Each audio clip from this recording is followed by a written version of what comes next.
Hello everybody, Carlo Fierens here. We are having a look at this new study by Napoleon Coste, number 16 from Opus 38. This study is in G minor, quite an unusual key in the works by Coste. We don't find it much. The basic idea, though, is something that we have found in this series of studies before, and study number 10 was pretty much the same melodic idea. You can see a comparison somewhere here. Here we have the triplet and then repeated chord. So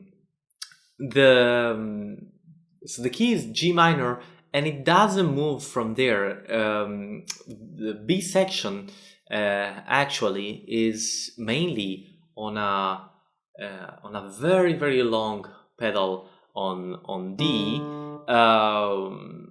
which, as you can easily tell, it doesn't really harmonically doesn't really say much. It just prepares the return of the tonic.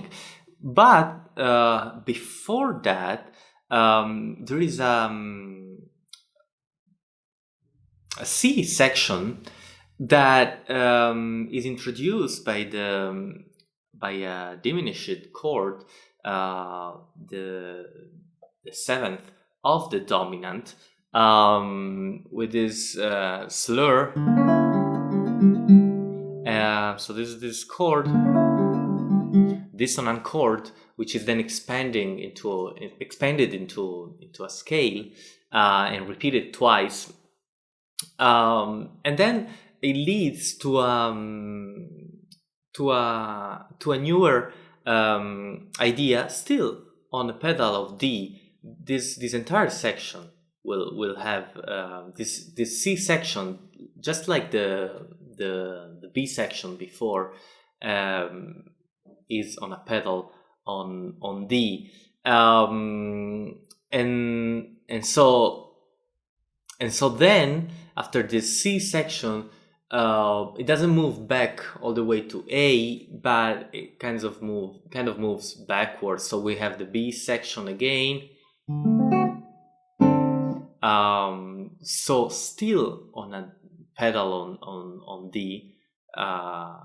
This more than half of this piece is built on that pedal. There's actually more, stays more on the dominant than on the tonic, but it's not a tonicization of D major. It's always a dominant, and often with the added seventh.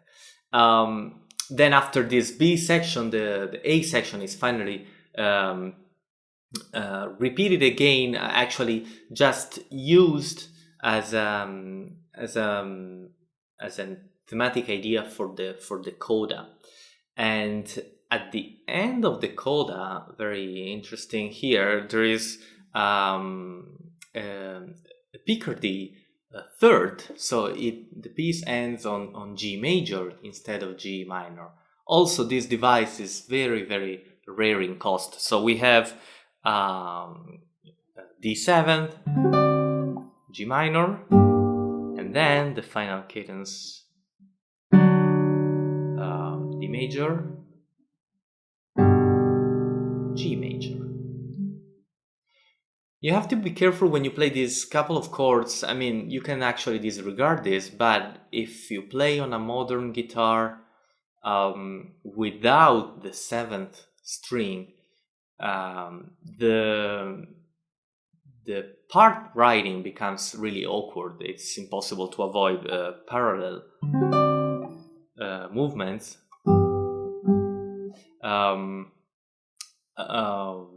So thanks to the larger range of his Lacote guitar, Coste could avoid that. You could rewrite the entire final cadence to avoid that as well, or you could just play it as it comes. You will see my solution in the performance that's coming up right now. And you can follow the analysis by downloading the analyzing sheet, following the link down below. As usual, thanks for watching. I appreciate your being with me, and I will see you next week with the next study. Bye bye.